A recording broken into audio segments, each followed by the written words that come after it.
കുരുക്ഷേത്ര യുദ്ധം ഒരൊറ്റ ദിവസം കൊണ്ട് അവസാനിപ്പിക്കാൻ ശേഷിയുണ്ടായിരുന്ന മഹാവീരനായ ഒരു യോദ്ധാവുണ്ടായിരുന്നു. ഭീമന്റെ പുത്രനായ ഘടോൽക്കജന്റെ മകൻ ബർബീരകൻ.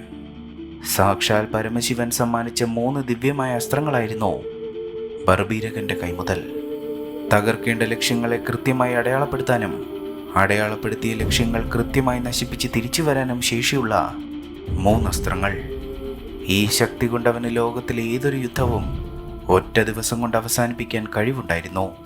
എന്നാൽ ഏതൊരു യുദ്ധത്തിലും ദുർബലപക്ഷത്തിനു വേണ്ടി മാത്രമേ പൊരുതുവെന്ന് അവൻ പ്രതിജ്ഞ എടുത്തിരുന്നു. ബർബീരകന്റെ ഈ പ്രതിജ്ഞ ധർമ്മത്തിന്റെ വിജയത്തിന് തടസ്സമാകുമെന്ന് മനസ്സിലാക്കിയ ശ്രീകൃഷ്ണൻ ഒരു ബ്രാഹ്മണ വേഷത്തിൽ വന്ന അവനോട് അവന്റെ ശിരസ് ദാനമായി ആവശ്യപ്പെട്ടു. സത്യത്തിൽ നിന്ന് വ്യതിചലിക്കാത്ത ആ വീരൻ സന്തോഷത്തോടെ തൻ്റെ ശിരസ് ആ ബ്രാഹ്മണന് സമർപ്പിച്ചു. തുടർന്ന് യുദ്ധം മുഴുവൻ കാണാനുള്ള അവൻ്റെ ആഗ്രഹം ശ്രീകൃഷ്ണൻ സഫലമാക്കി.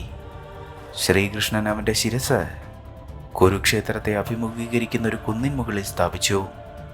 യുദ്ധം ഒറ്റ ദിവസം കൊണ്ട് അവസാനിപ്പിക്കാൻ ശേഷിയുണ്ടായിരുന്ന ആ വീരൻ യുദ്ധം മുഴുവൻ കണ്ട നിശബ്ദനായ നിരീക്ഷകനായി മാറി.